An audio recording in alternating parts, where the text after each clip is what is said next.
La veille du mariage de ma fille, son fiancé m'a souri à travers la bougie sur la table et a prononcé les mots qui allaient tout changer. Tu sais quel serait le cadeau idéal, Hélène? Que tu disparaisses de nos vies pour toujours. Je m'appelle Hélène Porter. J'ai 53 ans, je suis directrice marketing et mère célibataire d'une magnifique fille, Lily. J'ai passé ma vie à construire une stabilité à partir de rien après le décès de mon mari il y a 15 ans. Demain était censé être son plus beau jour, et le mien aussi. Mais ce sourire calculé, poli, cachant quelque chose de cruel est resté gravé en moi longtemps après la fin du dîner de répétition. Je ne savais pas quel genre d'homme Lily épousait, mais dès le lendemain, tout le monde le saurait. Il voulait que je parte, alors j'ai décidé de lui donner exactement ce qu'il demandait, mais selon mes propres termes. Le dîner de répétition au Maplehurst Country Club était tout ce qu'une mère pouvait espérer, du moins en apparence. Le lustre scintillait, les rires fusaient et la pièce bourdonnait de cette joie que seuls les mariages apportent. Lily, ma fille, se tenait près du piano à queue, répétant ses vœux avec un sourire nerveux. Ses cheveux blonds étaient relevés avec élégance, sa robe bleue était douce sous la lueur chaleureuse des lumières. À l'autre bout de la pièce, Colin, son fiancé, la regardait avec ce sourire charmeur qui avait conquis tout le monde. Tout le monde, sauf moi. J'avais remarqué comment il ajustait sa cravate dès que quelqu'un l'interrogeait sur ses affaires. C'était un petit geste, presque invisible, mais je l'avais déjà vu auparavant, toujours avant un mensonge. Quand Lily regardait dans ma direction, je lui faisais signe en souriant, prétendant que tout allait bien. Mais au fond de moi, un malaise s'installait. Je ne pouvais pas me défaire du sentiment que les histoires de réussite de Colin ne tenaient pas debout. La montre de luxe, les vagues mentions d'investisseurs, la façon dont il éludait les questions avec humour, tout semblait répété. À la fin du dîner, Colin s'est approché de moi avec cette même politesse affectée. « Mademoiselle Porter, dit-il doucement. Pourrions-nous nous parler en privé un instant ?» Mon pouls s'est accéléré, mais je l'ai suivi. Le brouhaha des rires s'est estompé derrière nous alors qu'il me menait vers la bibliothèque. Sa voix était agréable, sa posture détendue, mais je savais que quelque chose arrivait et quelque chose qui allait tout changer. La bibliothèque sentait le chêne ciré et les vieux livres, un lieu fait pour la réflexion silencieuse, pas pour la confrontation. Colin a fermé la porte derrière nous et s'est retourné, son sourire s'évaporant comme de la brume. « Passons les formules de politesse, Hélène, dit-il d'une voix calme mais tranchante. Je pense qu'il est temps d'avoir une conversation honnête sur demain. » J'ai croisé les bras. Quel genre de conversation? Il s'est dirigé vers le meuble à alcool, s'est versé un verre de brandy et a pris une petite gorgée avant de reprendre. Sur votre rôle, ou plutôt votre absence, dans l'avenir de Lily. J'ai senti mon estomac se nouer. Mon absence? Oui. Il posa son verre et me regarda droit dans les yeux. Lily et moi avons discuté, et nous sommes d'accord pour dire que vous êtes trop impliquée, trop envahissante. Nous voulons commencer notre mariage sur de nouvelles bases, sans interférence constante. J'ai forcé mon calme. Lily est d'accord avec ça. C'était son idée, dit-il avec assurance. Elle n'a tout simplement pas le cœur de vous le dire, mais moi, si. Il s'est approché, l'odeur du brandy flottant entre nous. Vous savez quel serait le cadeau de mariage idéal? Que vous disparaissiez de nos vies pour toujours. Ces mots m'ont frappé plus fort que je ne l'aurais cru, balayant des années de sacrifice, des nuits de solitude et les rêves que j'avais bâtis autour du bonheur de ma fille. Et si je refuse, demandai-je calmement. Colin sourit. Alors Lily devra choisir entre son mari et sa mère. Et je ne pense pas que l'issue vous plaise. Lorsqu'il quitta la pièce, je restai figé parmi les livres, mon reflet flou dans la vitre. Il pensait que j'allais m'effondrer, mais j'avais passé ma vie entière à survivre à des épreuves bien plus dures que lui. Cette nuit-là, je n'ai pas pu fermer l'œil. Chaque fois que je fermais les paupières, je voyais le rictus de Colin et j'entendais sa voix me dire que je devais disparaître. À 3 heures du matin, j'étais assise dans ma cuisine avec une tasse de café noir, la maison silencieuse à l'exception du ronronnement du réfrigérateur. Sur le comptoir reposait l'acte de propriété de Willow Cove, le petit chalet au bord de l'eau que j'avais acheté après la mort de mon mari. C'était mon sanctuaire, mon rêve pour la retraite. Lily avait toujours adoré cette maison. Elle l'appelait sa future escapade de week-end et disait à ses amis que ce serait son cadeau de mariage. Mais Colin ignorait que l'acte était toujours à mon nom. S'il voulait que je parte, je pouvais exaucer son vœu mais pas de la manière qu'il attendait.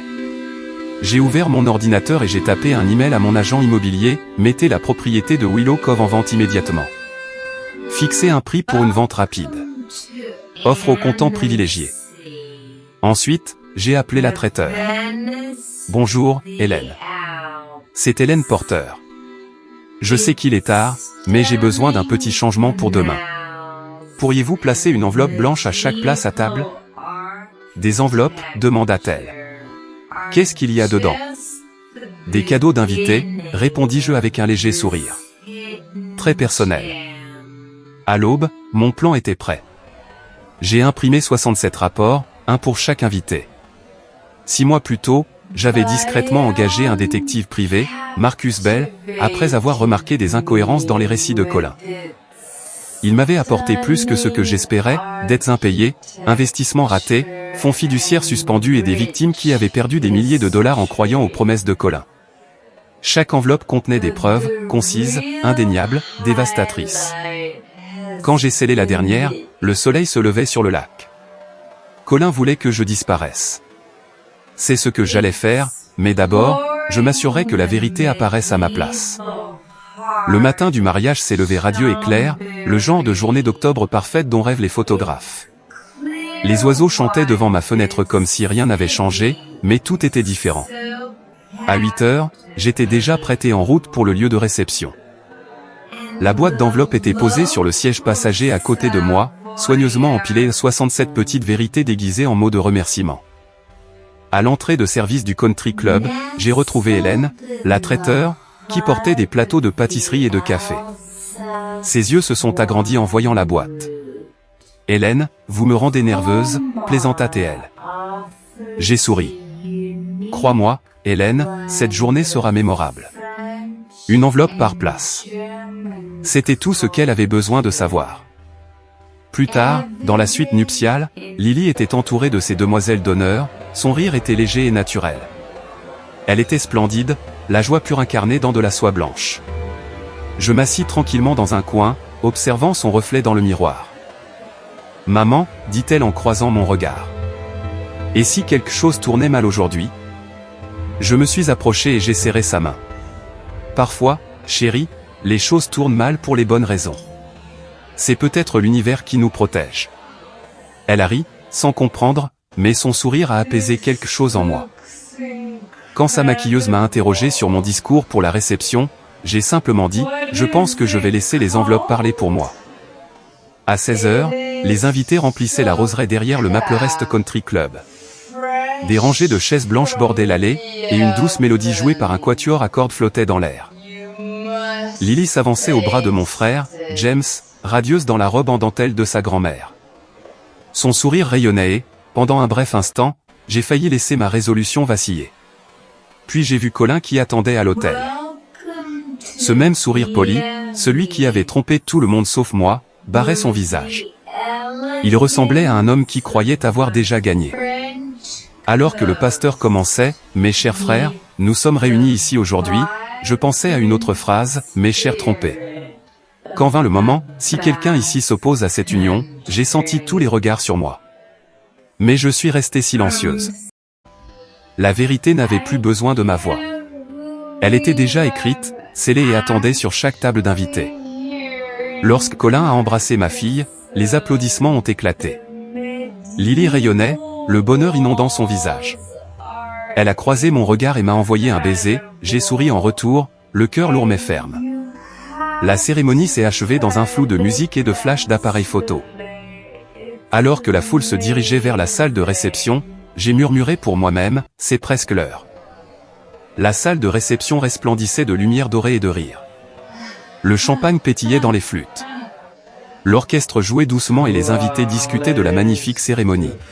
De ma place à la table d'honneur, je les observais tous, oncles, amis d'université, collègues chacun sur le point d'apprendre qui était réellement Colin.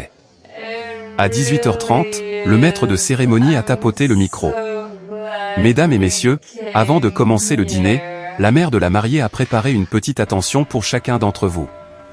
Vous trouverez une enveloppe à votre place, un mot personnel de la famille Porter. 67 paires de mains se sont tendues vers les 67 enveloppes. Pendant un instant, seul le bruit du papier déchiré a rempli l'air. Puis vint le premier cri de stupeur d'un ami de fraternité de Colin à la table 3. Un autre suivit, de la part de la colocataire de Lily à la table 6. Les murmures se sont amplifiés, se propageant dans la salle comme une tempête. À notre table, le sourire de Colin a vacillé. Ses yeux parcouraient la salle, sentant le changement d'atmosphère. « Qu'est-ce qui se passe » demanda Lily, le front plissé par la confusion. Un invité se leva, tenant les papiers d'une main tremblante. « Colin, tu m'as dit que cet investissement triplerait en 6 mois. Tu me dois 10 000 $. Une autre voix s'éleva de l'autre bout de la salle.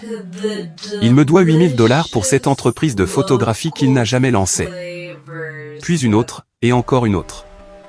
Le bourdonnement de la fête s'est transformé en un tollé d'incrédulité. Les gens brandissaient des documents, des relevés bancaires et des emails, tous imprimés proprement sur papier blanc avec un nom surligné à maintes reprises, Colin est. Lily se tourna vers lui, blême.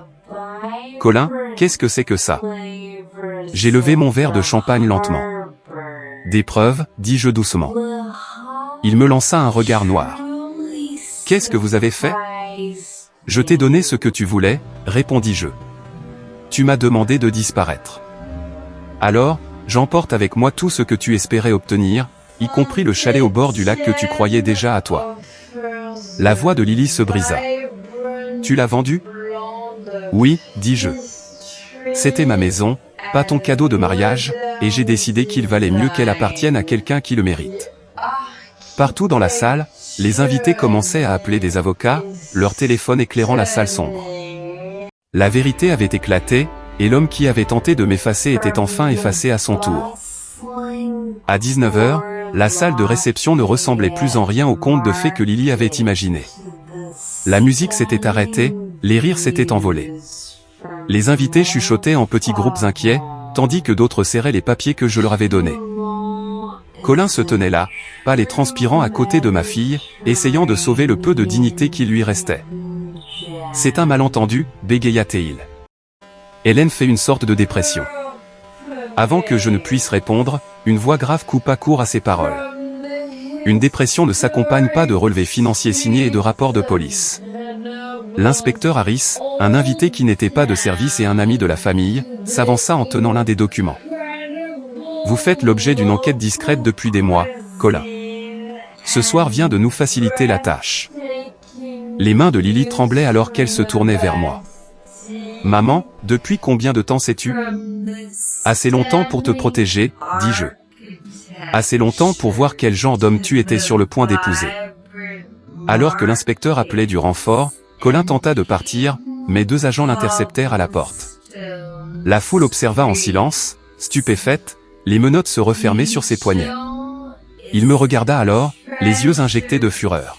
« Vous le regretterez. » Je soutins son regard avec calme. « Non, Colin. La seule chose que je regrette, c'est de ne pas t'avoir démasqué plus tôt. » Lorsqu'ils l'emmenèrent, Lily s'effondra sur sa chaise, sa robe de mariée froissée et tachée de larmes. Autour d'elle, les invités murmuraient doucement, non par commérage, mais par sympathie. La fête était finie.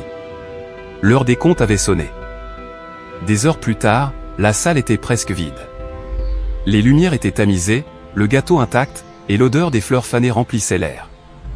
Lily était assise à côté de moi à la table d'honneur, son maquillage étalé, ses mains tremblant encore. « Je n'arrive pas à croire que ce soit arrivé, » murmura-t-elle.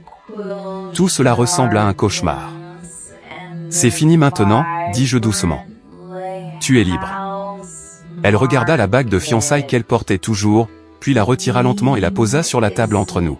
« Comment ai-je pu être si aveugle, maman ? Il m'a fait croire que c'était toi le problème, que tu ne respectais pas notre relation. » Je lui pris la main. Les gens comme Colin sont experts en la matière. Ils vous poussent à vous remettre en question jusqu'à ce que vous ne puissiez plus voir clair. Mais l'amour n'isole pas, il connecte. Dès l'instant où quelqu'un vous demande de couper les ponts avec les gens qui vous aiment, ce n'est plus de l'amour. Les larmes lui montèrent aux yeux. « Est-ce que tu m'en veux de ne pas t'avoir écouté ?» Je secouai la tête. « Je ne pourrais jamais t'en vouloir.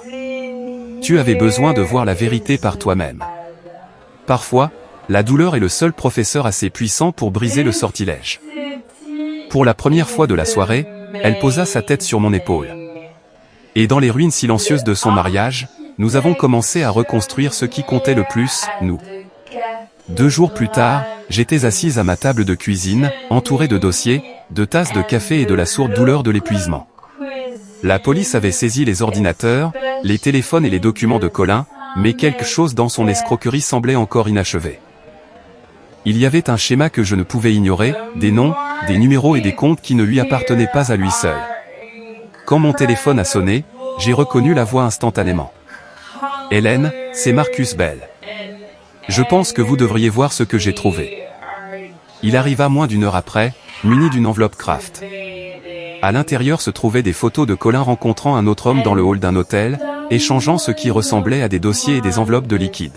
« Il s'appelle Noah Clark », dit Marcus. « C'est l'associé de Colin, et il est déjà passé à une autre famille. » Il étala d'autres photos, une femme élégante d'une 50aine d'années et une femme plus jeune à ses côtés. « Julia Whitmore et sa fille, Ava, » expliqua Marcus. « Veuve, riche, et fréquentant les mêmes cercles sociaux que vous. Clark sort avec Ava en ce moment même, tout comme Colin sortait avec Lily. » Mon cœur se serra. C'était exactement le même stratagème. Cibler la fille, gagner la confiance de la mère, et les dépouiller toutes les deux. « Qu'est-ce qu'on fait ?» demandai-je. Marcus me regarda droit dans les yeux. « On l'arrête avant qu'elle ne perde tout. » Pendant un lourd moment, j'ai fixé les visages souriants sur les photographies les prochaines victimes qui ignoraient encore le danger qui les guettait.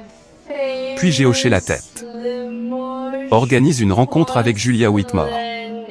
S'ils pensent pouvoir continuer ainsi, ils sont tombés sur la mauvaise mère. » La semaine suivante, Julia Whitmore m'accueillit chez elle, une grande demeure couverte de lierre surplombant l'Hudson.